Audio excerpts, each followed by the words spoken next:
Avec le gouvernement, nous avons tenu à la stricte neutralité de l'État dans cette consultation et à la plus grande transparence de l'ensemble du processus électoral. Nous avons garanti la loyauté et la sincérité de ce scrutin qui s'est fait sous le regard d'observateurs envoyés par l'Organisation des Nations Unies et les pays voisins.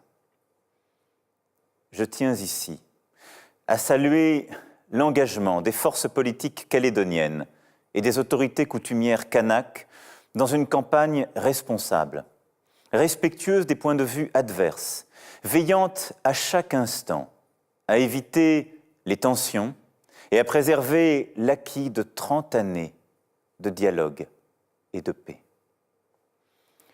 Les électeurs ont pu choisir souverainement, en connaissance de cause, la relation entre la Nouvelle-Calédonie et la France. Ils se sont exprimés, aujourd'hui, majoritairement pour que la Nouvelle-Calédonie reste française. Je dois d'abord dire l'immense fierté que nous ayons ensemble passé cette étape historique. Je veux aussi dire la fierté pour le chef de l'État que la majorité des Calédoniens ait choisi la France. C'est pour nous une marque de confiance dans la République française, dans son avenir et dans ses valeurs. Cette fierté, chacun peut la ressentir et la partager. En ce jour, le seul vaincu est la tentation du mépris, de la division, de la violence, de la peur. Le seul vainqueur, c'est le processus en faveur de la paix qui porte la Nouvelle-Calédonie depuis 30 ans. L'esprit de dialogue que plus rien n'entamera. L'esprit de responsabilité qui a conduit à une participation exceptionnelle des Calédoniennes et des Calédoniens. Je mesure la déception de ceux qu'anime la volonté de l'indépendance.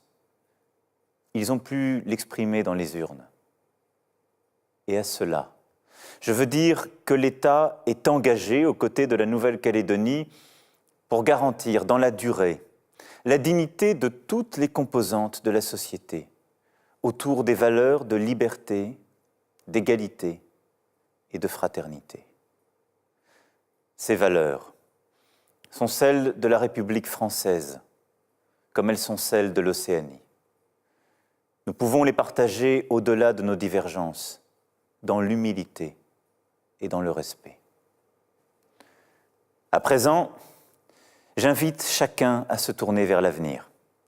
J'invite chacun à se saisir des responsabilités exceptionnellement larges, reconnues aux instances locales, pour construire la Nouvelle-Calédonie forte de son histoire et tournée vers demain. J'invite chacun à inscrire la Nouvelle-Calédonie tout à la fois dans la République et dans le destin océanique et indo-pacifique qui est le sien. À titre plus personnel, je sais qu'une petite fille à Ouvéa veille sur un arbre planté ensemble qui va continuer de croître.